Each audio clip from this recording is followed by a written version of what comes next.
Instalivros apresenta O Império do Ouro Vermelho, Jean-Baptiste Mallet. Nesta obra, o autor conta a história da fruta mais consumida no mundo, desde a sua origem até a sua produção em grande escala e distribuição para todo o planeta. Mostra com uma visão jornalística todas as etapas desde o plantio até a formação de monopólios, máfia e subornos que envolvem o comércio desse produto indispensável na alimentação de toda a população mundial. Introdução. A indústria vermelha desconhece fronteiras.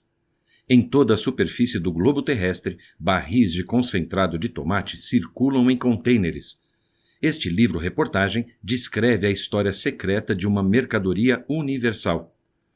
Produzidos inicialmente de maneira local e artesanal por mulheres camponesas no século XIX, os panineri artesanais do concentrado de tomates são grandes pães pretos extremamente duros, feitos de massa de tomates e secos ao sol. O sextuplo concentrado, sua origem é siciliana. Não existe hoje na Itália praticamente nenhum produtor do sextuplo extrato. Um dos últimos se encontra em Palermo. Esses pães já eram produzidos na região da Emília-Romana em 1840. 25 anos mais tarde, em 1865, um químico e engenheiro agrônomo italiano Carlo Rognoni, 1829 a 1904, o verdadeiro pai da indústria de tomate, se é que existe algum, dedica-se com obstinação a racionalizar a produção deste gênero alimentar e modernizar sua cultura. Zeloso divulgador científico na vanguarda das fazendas experimentais, Rognoni consegue convencer vários camponeses da província de Parma a se especializarem na cultura de tomates para fins de transformação. Novas técnicas de cultivo. Fazendo evoluir as técnicas agrícolas de cultivo do fruto, o agrônomo italiano consegue aumentar a produtividade das plantações e contribui para a criação das primeiras cooperativas de produtores.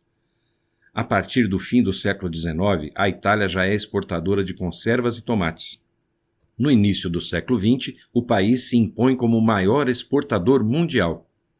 De 2.000 toneladas exportadas em 1897, a Itália passa a 14.355 em 1906 e a 49.100 em 1912, ano em que já produz 630 mil toneladas de tomates. Àquela altura, uma cifra sem igual no mundo.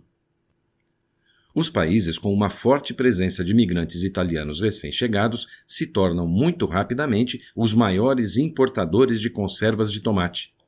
Em 1913, os Estados Unidos recebem sozinhos mais de 21 mil toneladas de conservas, mais da metade das exportações italianas.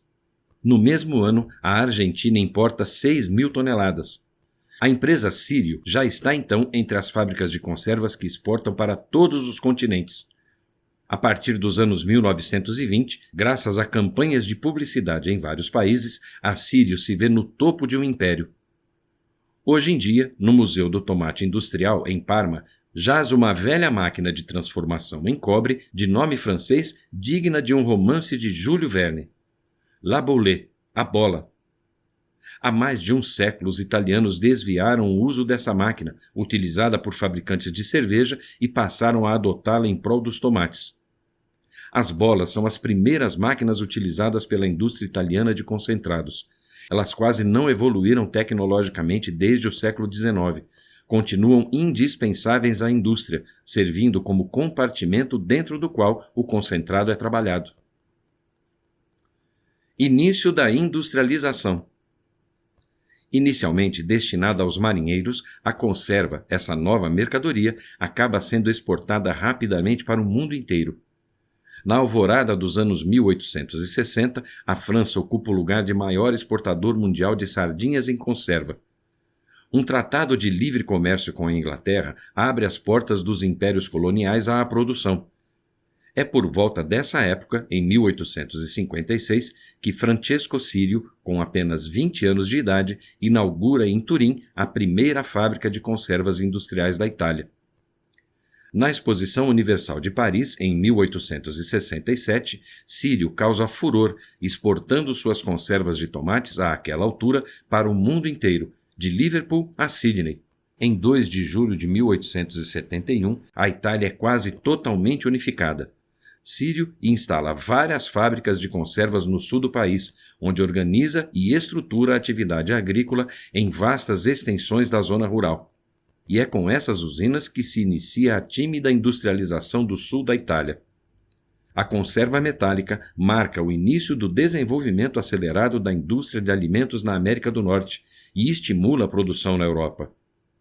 Enquanto o crescimento industrial dos Estados Unidos é multiplicado por 6 entre 1859 e 1899, sua nova indústria alimentar vivencia um salto de 1.500%. Os conflitos armados que vão se suceder ao longo do século XX consagrarão em definitivo os novos recipientes. De fácil transporte, favorecida pela sazonalidade das colheitas, super resistente às condições mais extremas, a lata de conserva acompanha naturalmente o movimento das tropas, facilita a logística de abastecimento e permite aumentar a duração dos conflitos. Os irmãos Gandolfi. Em 1930, os irmãos Armando e Hugo Gandolfi fundam em Parma uma empresa cuja atividade fim é a venda de gêneros alimentícios. Hugo cuida do queijo e do presunto.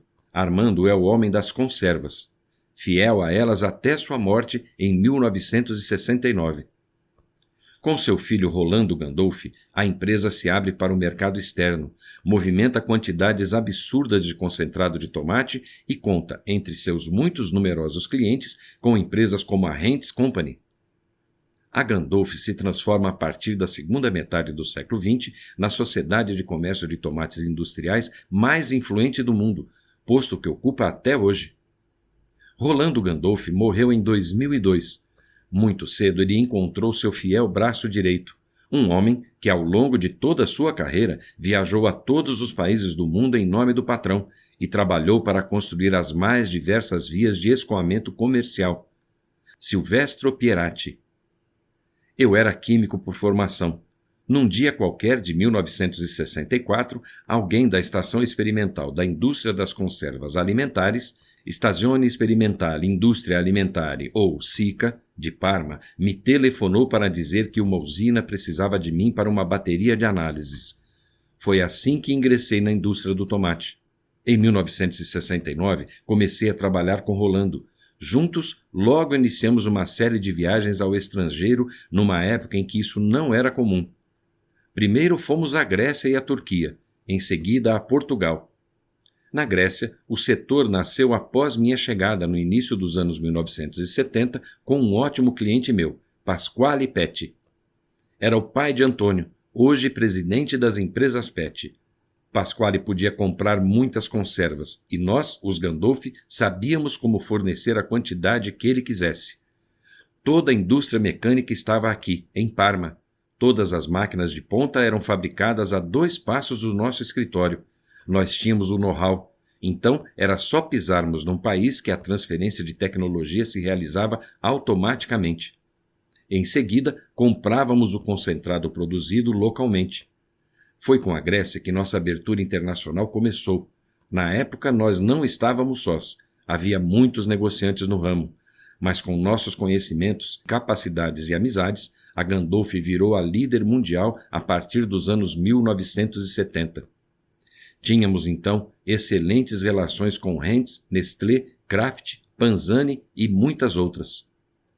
Todas as grandes empresas do setor nos contataram e estávamos prontos para trabalhar com elas, recorda. Ao longo da carreira, Silvestro Pieratti visita todos os países do mundo onde há uma usina de processamento de tomates. Os volumes de concentrado que ele compra e vende são, então, inigualáveis. Em um só contrato, com apenas um telefonema, eu vendia mais de 30 mil toneladas de concentrado. Navios inteiros eram carregados de nosso produto. A entrada da China no mercado. A partir do início dos anos 1990, a China se equipa maciçamente de usinas de processamento de fabricação italiana. No decorrer dos anos 2000, torna-se o primeiro produtor mundial de concentrado. O Império do Meio torna-se em tempo recorde uma grande potência do tomate processado. Essa ascensão repentina da China, num setor industrial a respeito do qual ela nada sabia, é sem dúvida espantosa. No entanto, as surpresas não param por aí. Os chineses construíram tantas fábricas de concentrado italianas nos anos 2000 que algumas, hoje abandonadas, degradam-se à beira das estradas em Xinjiang. Isso quando não foram demolidas.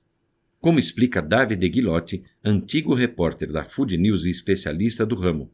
É difícil imaginar isso, mas os chineses realmente apagaram usinas inteiras de seu território, às vezes cotada a um valor de 10 milhões de euros, quando compreenderam que construíram unidades demais. Na indústria do tomate, a Itália fez o papel de Marco Polo.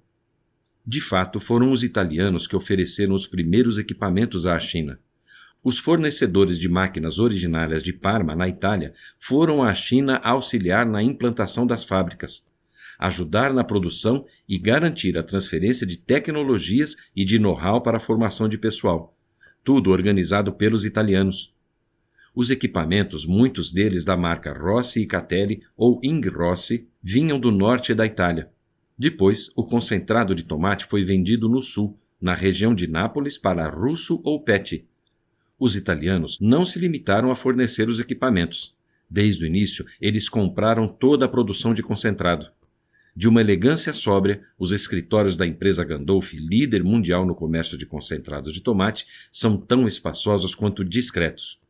É desse local que partiram os Marco Polos do tomate, abrindo caminho para o advento maior e espetacular da globalização do setor. Eles são hoje 3 irmãos da terceira geração dos Gandolfi, que percorrem o mundo permanentemente para comprar e vender barris do ouro vermelho. A cada verão, esses negociantes fazem um pouso na China dentro do ritual de suas viagens de negócios. Os 3 irmãos monitoram atentamente o processo da produção chinesa. Conversa com o especialista. Armando Gandolfi é o mais velho da confraria. É ele que me recebe. Nós fomos os primeiros a ir trabalhar na China, explica.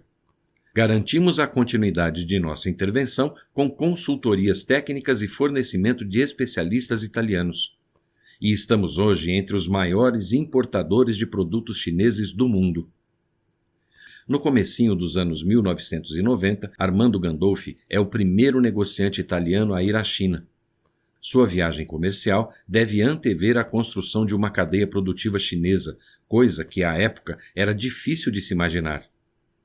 Armando tinha 30 anos quando fez a viagem. A China que descobri era muito diferente do país de hoje. Ao longo da apuração dessa reportagem, muitos personagens do ramo me disseram que propinas foram pagas aos grandes nomes da indústria chinesa do tomate durante a afirmação da China como potência econômica nos anos 2000. Claro que nenhuma de minhas fontes revelou ter participado dessas práticas. Paulo Cunha Ribeiro, influente negociante português, descreve os chineses como muito insistentes em suas solicitações. Os subornos, segundo ele, serviam para acalmá-los. Ele também declara, como todos, não ter jamais comido desse pão, mas esclarece que certos contratos, tendo como objeto a construção de usinas ou a compra de equipamentos, foram superfaturados. O princípio do superfaturamento. Um construtor vende a um produtor industrial chinês um equipamento cujo preço é superfaturado. A empresa chinesa o compra com dinheiro emprestado pelos bancos do governo. Uma vez que a transação é feita, uma comissão oculta é enviada a uma ou várias contas bancárias no exterior por um dirigente chinês ou por um de seus laranjas, explica o negociante português. É em sua residência ultraprotegida só para oligarcas chineses que o general Liu Yi, fundador e antigo chefão da empresa agroalimentar Chalkes, me recebe. Sob o comando de Liu, a Chalkes tornou-se a maior exportadora mundial de concentrado de tomate nos anos 2000. Foi essa empresa que comprou a fábrica provençal Li Cabanon em 2004. É uma das estrelas do Bingtuan, conglomerado em Xinjiang liderado pelo Exército Popular. Hoje, a empresa continua a guardar segredo com rigor militar. Alguns vendedores encarregados de exportar barris de extrato de tomate às vezes fazem comentários, mas as informações que dão se referem mais a volumes de produção e venda nas grandes linhas. Em junho de 2014, quando eu iniciava esta reportagem, fui ao Congresso Mundial do Tomate Industrial, em Sirmione, Itália. Às margens do Lago de Garda estavam todos os chefões do tomate.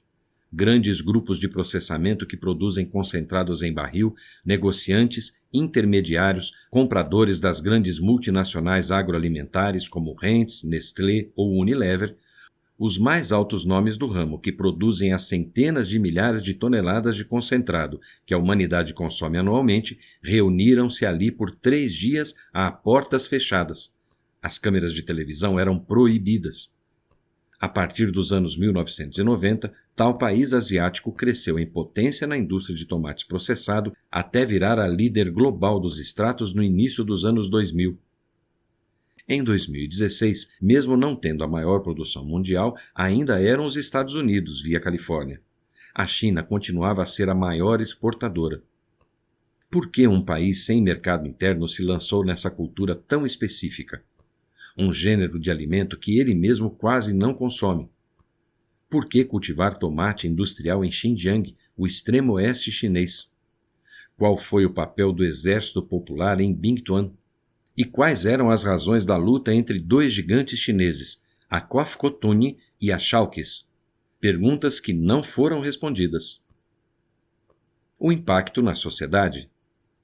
Nos últimos anos, as imagens impactantes dos naufrágios, fotos de sobreviventes e das mortalhas dos afogados deram a volta ao mundo. Essas cenas arrepiantes inspiram obras de cineastas, fotógrafos, artistas e romancistas de todos os cantos. A violência impiedosa mobiliza voluntários, associações, partidos, clérigos, além de eletrizar os debates políticos na Europa. Mais raras são as evocações do contexto econômico global em que ocorre o fenômeno, o de uma guerra econômica que assola toda a superfície do planeta, própria à natureza capitalista da economia mundial. De fato, entre os 300 mil africanos que chegaram à Itália no biênio 2015-2016, muitos, antes da travessia, trabalhavam na África, sobretudo em terras cultivadas. Em março de 2016, num vagão que circulava entre as cidades de Nardò e Lecce, na região da Puglia, encontrei um deles. Trabalhador de 40 anos, originário do norte do Senegal. Lá onde em outros tempos todo o concentrado de tomate consumido no país era produzido de maneira local. À medida que eu lhe perguntava sobre as condições de trabalho dos africanos que colhem tomates na Puglia, ia descobrindo a história de um ex-colhedor do Senegal, que hoje, durante o verão, colhe tomates na Itália. Sem declarar seu trabalho, pago por tarefa, ele ganha em média entre 20 e 25 euros por dia de colheita, sob um sol escaldante. Depois de ter me contado sua travessia num bote, sua chegada à ilha de Lampedusa e a dureza de seu cotidiano na Puglia, o trabalhador confessou sua nostalgia. A colheita de tomates no Senegal não era um trabalho fácil e era mal paga. Mesmo assim, tenho saudades dessa época em que eu apanhava tomates no meu país, pois em casa não era tratado como um escravo. Num lamento, ele acabava de resumir as mais desastrosas consequências humanas do livre comércio. Nos dias de hoje, por trás de muitos produtos comercializados pela grande distribuição europeia, seja uma garrafa de azeite, um refrigerante de laranja, uma fruta, um legume, um produto biológico ou categorizado como de origem controlada, made in Itália, esconde-se frequentemente a exploração de centenas de milhares de trabalhadores, italianos ou estrangeiros. O princípio dessa exploração é o do caporalato, o trabalho comandado e organizado por cabos, gerentes de mão de obra ilegal ligados às vastas redes criminais. São as redes da agromáfia. Esse mecanismo de exploração combatido pelos sindicatos é bem conhecido na Itália. O caporalato atua em uma parte significativa da agricultura italiana, inclusive a do norte do país. Como afirmava já em 2012 um relatório esclarecedor da Anistia Internacional, a exportação de trabalhadores imigrantes se tornou um dos pilares da agricultura italiana. Em 2012, segundo estatísticas oficiais, de um total de 813 mil trabalhadores agrícolas italianos, 153 mil eram oficialmente cidadãos de um país fora da União Europeia, enquanto 148 mil vinham de um Estado membro da União. No entanto, essas estatísticas não levam em conta o número considerável de trabalhadores estrangeiros não declarados que trabalham na agricultura do país. Em 2015, a Agência dos Direitos Fundamentais da União Europeia publicou, por sua vez, um relatório demolidor sobre o assunto, chamando atenção para a grave exploração de que são vítimas os trabalhadores. Conclusão: a reportagem de Malet demonstra que o concentrado de tomate provocou um terremoto cultural, comercial, social e financeiro em várias partes do mundo. Na França, na Itália, no norte da África e até nos Estados Unidos, o processamento primário de tomates a partir da produção local foi abandonado e substituído pela aquisição do triplo concentrado chinês. Em outras palavras, as grandes indústrias compram a preços muito baixos concentrado chinês que é diluído e recondicionado para ganhar rótulos como Pet, Sírio, Heinz e muitos outros que se apresentam como italianos. Enorme consumidor de tomates e derivados, o mercado africano foi inundado por latas e sachês que contêm menos de 45% de tomates no seu interior recheado com soja, milho e corantes. Aliás, segundo Malet, a invasão do concentrado de tomate chinês no Gabão, por exemplo, tem relação direta com as ondas migratórias em direção à Europa. Plantadores de tomate abandonaram a produção local por não conseguir competir com as latas asiáticas. Despovoaram as lavouras e migram para a Líbia, de onde providenciam balsas clandestinas que os levem especialmente à Itália. A evolução histórica da bilionária indústria tomateira é um relato visceral do crescimento do agronegócio e do modelo de linhas de produção. Há quem diga, por exemplo, que a linha de produção fordista se originou, na verdade, na indústria de conservas. A tecnologia dedicada à produção de tomates mobilizou engenharia genética, produção de máquinas agrícolas, linhas de produção fabril, engenharia de automação e muito mais. Sem falar na complexa engenharia de negócios montada para concentrar tomates e lucros. Nos Estados Unidos, por exemplo, o agronegócio tomateiro ditou regras de imigração para atrair mão de obra barata de chineses, japoneses e mexicanos. A reportagem livro é fruto de uma pesquisa jornalística rigorosa e corajosa que sustenta um texto gostoso e profundo. O autor declina a influência da indústria do tomate no desenvolvimento das relações do trabalho desde o século XIX, quando cresce a indústria das conservas. Descreve com requinte a adoção pelas indústrias, tendo a Heinz como principal exemplo, do modelo globalista neoliberal a partir dos anos 80, com demissões em massa e terceirização extrema. Aliás, é nesta onda que o concentrado chinês avança no mercado mundial, ocupando espaço em outros continentes, onde as produções locais foram preteridas pelos executivos. Insta Insights. A indústria alimentícia chinesa está sempre um passo à frente de seus concorrentes. A máfia controla grande parte da cadeia produtiva e distribuidora do setor de conservas de tomate pelo mundo. Mesmo com leis severas de anticorrupção, a China é um país extremamente corrupto em vários setores de sua cadeia de produção. Os produtos em conserva cresceram muito devido às guerras, pois eram de fácil transporte e não estragavam com facilidade. Neste livro você aprendeu que, mesmo não sendo um ingrediente muito usado na culinária chinesa, os chineses são os maiores produtores e exportadores de tomate processado e industrializado do mundo. Todas as grandes empresas no mundo que atuam nessa área compram produtos chineses. Gostou e quer aprender mais? O InstaLivros recomenda a leitura de Um Novo Jeito de Trabalhar, Boc Laszlo,